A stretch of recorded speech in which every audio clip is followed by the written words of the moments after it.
Ankleshwar Hansot road ઉપર વિસ્ટેરિયા healthcare ખાતે 110 bed ધરાવતી સેવાકીય અને રાહત દરે સારવાર કરતી એકમાત્ર અદ્યતન સુવિધાસભર નર્મદા લાઇફલાઇન મલ્ટી સ્પેશિયાલિટી હોસ્પિટલનું નિર્માણ કરવામાં આવ્યું છે।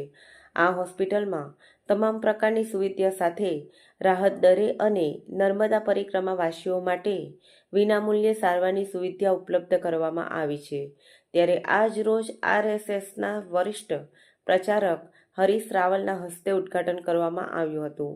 આ ઉદ્ઘાટન પ્રસંગે જબલપુર ખાતેના સંકેતધામ આશ્રમના ગિરીશાનંદ સ્વામી સહિત સાંસદ મનસુખ વસાવા, ભરૂચના ધારાસભ્ય રમેશ મિસ્ત્રી, ઝઘડિયાના ધારાસભ્ય રીતેશ વસાવા, રામકુંડના મહંત ગંગાદાસ બાપુ સહિતના ધારાસભ્યો તેમજ હોસ્પિટલના સંચાલક જયમીન પટેલ સહિત સંતો, મહંતો અને આગેવાનો ઉપસ્થિત રહ્યા હતા।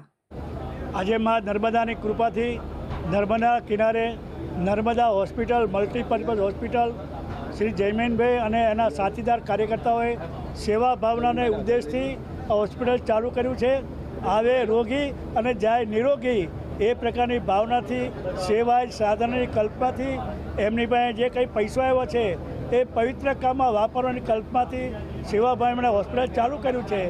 અને બીજો એક આનંદનો દિવસ એવો છે કે હું રાષ્ટ્રીય સંઘનો પ્રચારક છું અને 82 વર્ષ મને આજે શરૂ થાય છે।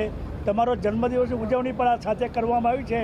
બંનેનો શુભક સમન્વય કરીને આજે આ કાર્યક્રમ કરવામાં આવ્યો છે। ભારત માતા કી જય। Thank you.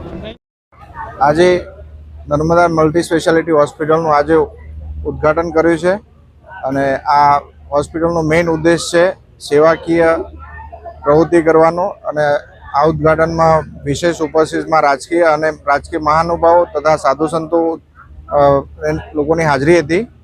અને બીજું મેઇન રીઝન આ હોસ્પિટલનું એ છે કે બીજી બધી હોસ્પિટલ કરતાં આપણી હોસ્પિટલના અંદર 30 થી 35% રાહત અને સસ્તા દરે આપણે લોકોની સારવાર અને દવાનું કામ કરીશું। બીજું કહેવાનું એ હતું કે નર્મદા પરિક્રમાવાસીમાં જે પણ લોકો આવશે એમને આપણે વિનામૂલ્યે સારવાર કરીશું। તો